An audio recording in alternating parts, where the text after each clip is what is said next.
Sobat Kairos yang dikasihi Tuhan Yesus Kristus, renungan firman Tuhan bagi kita saat ini tertulis dalam Imamat pasal yang ke-11 ayat yang ke-45.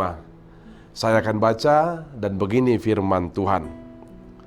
Sebab akulah Tuhan yang telah menuntun kamu keluar dari tanah Mesir supaya menjadi Allahmu, jadilah kudus sebab aku ini kudus. Demikian firman Tuhan.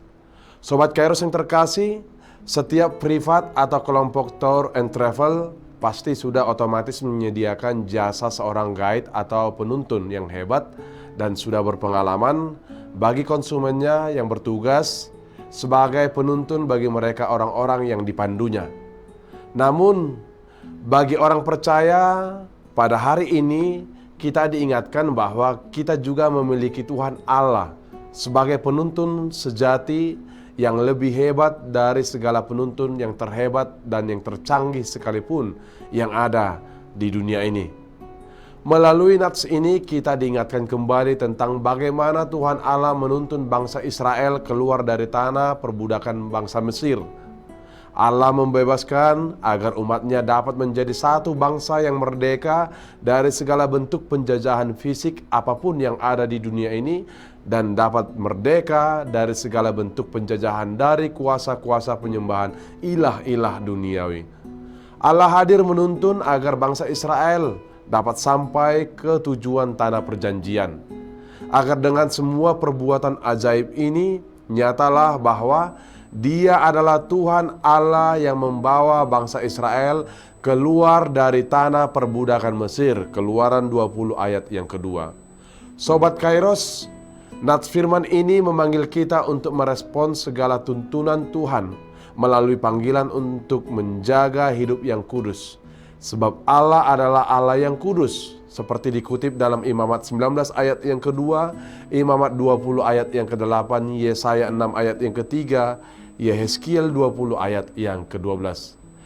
Perkataan tentang Allah yang kudus dalam perikop ini bertujuan untuk menunjukkan keagungan dan kemuliaan Allah yang nyata yang telah menyelamatkan umatnya. Yesaya 6 ayat yang ketiga, Keluaran 15 ayat yang ke-11.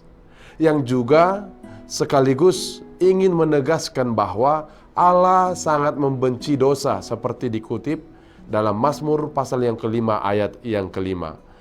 Sebagaimana dosa berasal dari hati, maka demikianlah pengudusan hidup dialamatkan harus berawal dari hati. Matius 15 ayat yang ke-19. Kita semua sadar bahwa siapapun kita tidak ada manusia yang sempurna.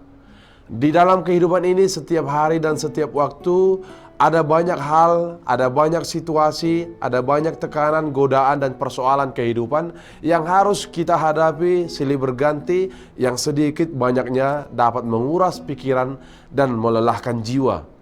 Situasi itu bisa saja seperti kegagalan dalam usaha, penyakit yang tidak kunjung sembuh, stres tekanan dalam pekerjaan, keuangan yang tidak stabil, tuntutan kebutuhan hidup yang tidak terpenuhi, permasalahan dalam pernikahan yang tidak kunjung reda, serta iming-iming untuk cepat kaya, cepat naik jabatan, kesalahpahaman yang memicu kemarahan yang tidak terkendali, rasa kesepian yang menimbulkan pikiran maupun perasaan-perasaan yang negatif, dan lain sebagainya yang bisa saja terus berusaha untuk saja meruntuhkan iman dan mengurangi niat kita untuk bertahan menjaga hidup yang kudus.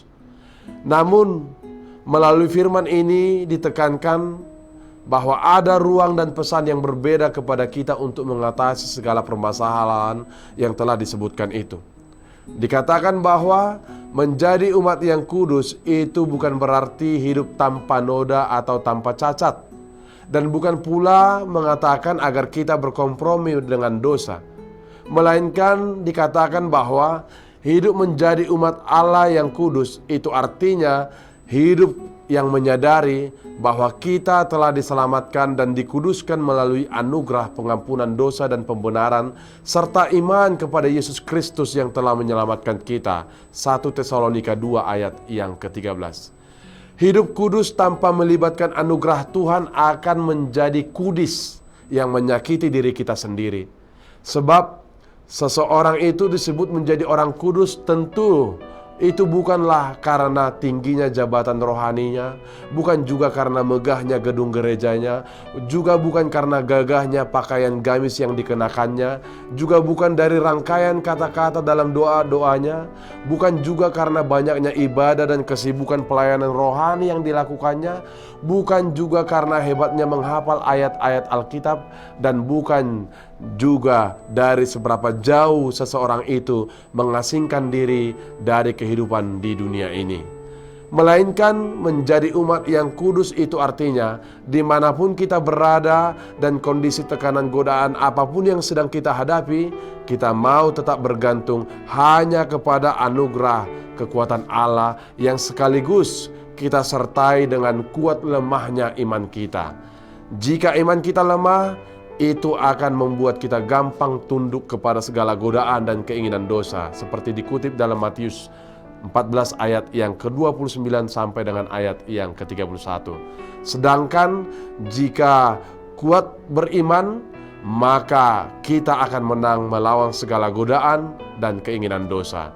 Itu harus kita buktikan, dan bukti bahwa kita mengasihi Allah adalah jika kita mau sungguh-sungguh setia menjaga kekudusan hidup kita. Matius 22 ayat yang ke-37 dan selanjutnya. Dan upah dari kesetiaan kita kepada Allah untuk menjaga hidup yang kudus, firman Tuhan berkata, berbahagialah orang yang suci hatinya, karena mereka akan melihat Allah. Matius 5 ayat yang ke-8, Ibrani 12 ayat yang ke-14. Amin. Selamat beraktivitas Sobat Kairos, Tuhan memberkati. Shalom.